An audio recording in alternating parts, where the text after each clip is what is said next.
In this video, I'm going to show you exactly how you can get your first 5 online fitness coaching clients in 2025. Having coached thousands of them myself, I'm going to explain exactly step by step what I would do if I was to start my business from scratch again.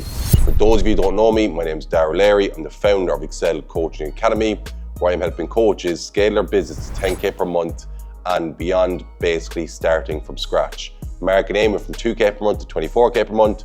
Steph and Charlene went from 1K per month to 10K per month, and Molly also went from 2K to 12K per month, and much more. So let's rewind back time about 7 years ago now. I was 19, and that's when I first started my in-person personal training business. And like most of you, the reason I wanted to get into health and fitness and help people with it was because I knew the benefits I experienced firsthand in terms of my physique, my confidence, my mindset, and even people telling me that there was no money in it. I still knew I was going to do it, I wanted to do it. So if I was to presume, a lot of you are probably feeling the same thing. You know you want to get into personal training, you know you want to help more people because the experience you had with your fitness, and maybe there's people around you telling you it's not a good idea, or maybe you think it's not possible to make a good living from it. But I can say firsthand, the gym changed my life, but then also it allowed me to become a very good coach, make great money, and basically live the life that I'm living right now, and helping more coaches now do the same. But what I done when I first started my business was I compiled a list. And by compiled a list, I mean the first place I looked was my Instagram profile, because that's where I had the most reach, that's where I had the most followers, so on and so forth. So I compiled a list of everybody on that Instagram page who I felt would be interested in my coaching services.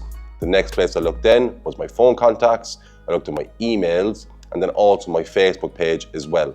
I put every name on that list onto an Excel spreadsheet, okay? And what I started to do then was reach out to these people bit by bit. I think at the time I compiled this about 500 people. So what I done, I reached out to 100 people a day for 5 days. And what I done when I sent them the message is I sent them a very personalized message to them in a very genuine way. I wasn't trying to sell to them instantly. So what I done is I sent them a message, for example, hey John, hopes all's well since we last spoke. Seen you had a kid recently. How's everything going for you? Okay. Then they're going to get back to you, just thinking you have a genuine conversation, which you are. It's just a human interaction like we all have. Then what I'm going to do is ask them a follow-up question that's going to tie to my coaching service. So for example, he gets back to me, hey Darragh, all is great. Yeah, we had my son a few weeks ago, whatever it may be. I would then respond to them saying, brilliant, great to hear you're doing well. How are you managing your fitness while being a busy dad? It must be really hard, okay? He'll then get back to you saying, oh, it's a big struggle for me, or I'm doing well, whatever it is. Then you're going to send them another message saying, I'm actually launching my own online coaching service where I'm helping people do X, Y, and Z. Would you potentially know anybody interested?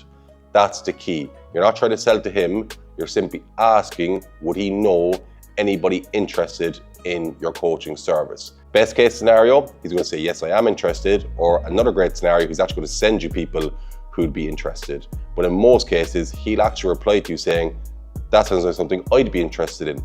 And then you're simply going to get him on a consultation call, chat through the coaching services, and get him signed up. Now, what I would say, if you're brand new to the fitness industry, I don't recommend coaching for free, but obviously don't charge an extremely high price for the service, because the goal here with your first 5 online clients is to gather experience, gather testimonials, and just showcase that you can do what you're saying you can do for people. Okay, so you're starting to compile that list. You have them all on an Excel spreadsheet, and if you're like me, this is where the doubt, the fear, the uncertainty started to kick in.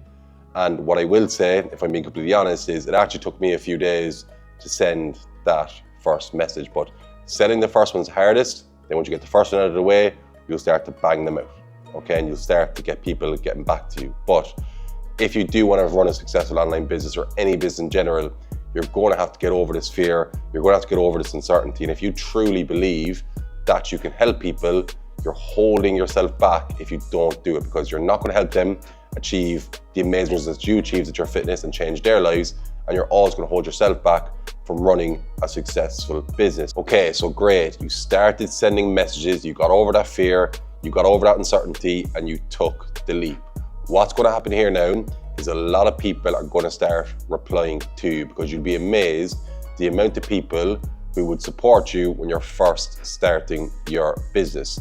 The goal with these conversations then is to get as many of them as we possibly can booked in for consultation calls. You're going to have a bit of fear when you want your first consultation call. We all do, but it's not overcomplicated. All you want to do on this consultation call is initially break the ice, ask them how they've been getting on, make it feel like a human, natural conversation, because that's what it is. Then you're simply going to ask them their number one goal, find out their biggest struggle when trying to achieve that goal, ask them why this goal is so important to them and how it's going to benefit their life.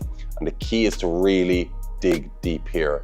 You sell fitness coaching on results and emotion. If they open up to you about how losing 20 pounds is going to change their life, they're more or less sold. Then you're simply going to briefly explain what your coaching entails, tailored nutrition, customized workouts, weekly check-ins, 24/7 support, guaranteed results.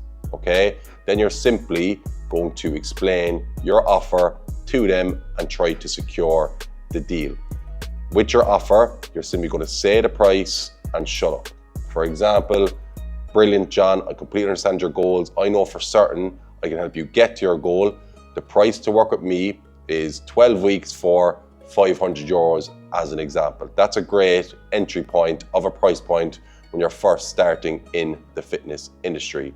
Then, all going well, he's going to say, brilliant, Dara, sign me up. And then you're simply going to take the payment, and the next step then is onboarding him.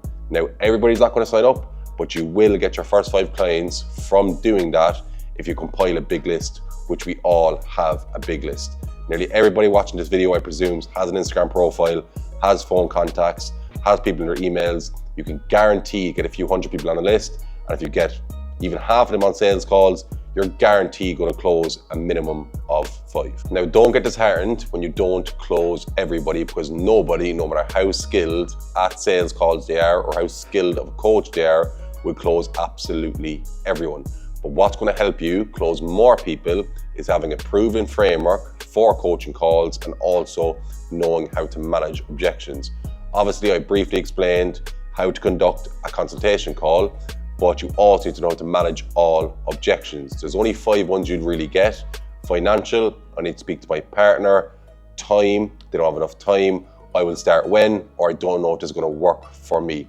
I'm not going to explain how to manage them all right now, but in the description of this video, I've linked exactly how to conduct a consultation call and how to manage all objections. So make sure to go through them before you start taking your consultation calls. And so that's really it. Here's your actionable steps to get your first 5 fitness clients in 2025. First thing you're going to do is compile a list. Okay, your social media network, your phone contacts, your emails. Okay, once you get all that list, you're going to put them all in an Excel spreadsheet. Then you're going to get over the fear, basically stop being a pussy and start reaching out to people on that list with a personalized message, having a genuine conversation, and then ask them, would they know anybody interested in your coaching services that you're launching to help people achieve X, Y, and Z. Then once people start replying to you, you're going to get them booked in for a consultation call. Then when you have them booked in for a consultation call, make sure you go into that call knowing how to navigate the call and also how to manage all objections. And I promise you, if you do that, you'd have a minimum of your first 5 clients within a week or so. If you took value from this video, make sure you like, subscribe, and hit the notification bell so you get all my future videos. I also post daily educational content on how to run a successful online coaching business over my Instagram page, which will also be linked in the bio. That's all for today. See you in the next one.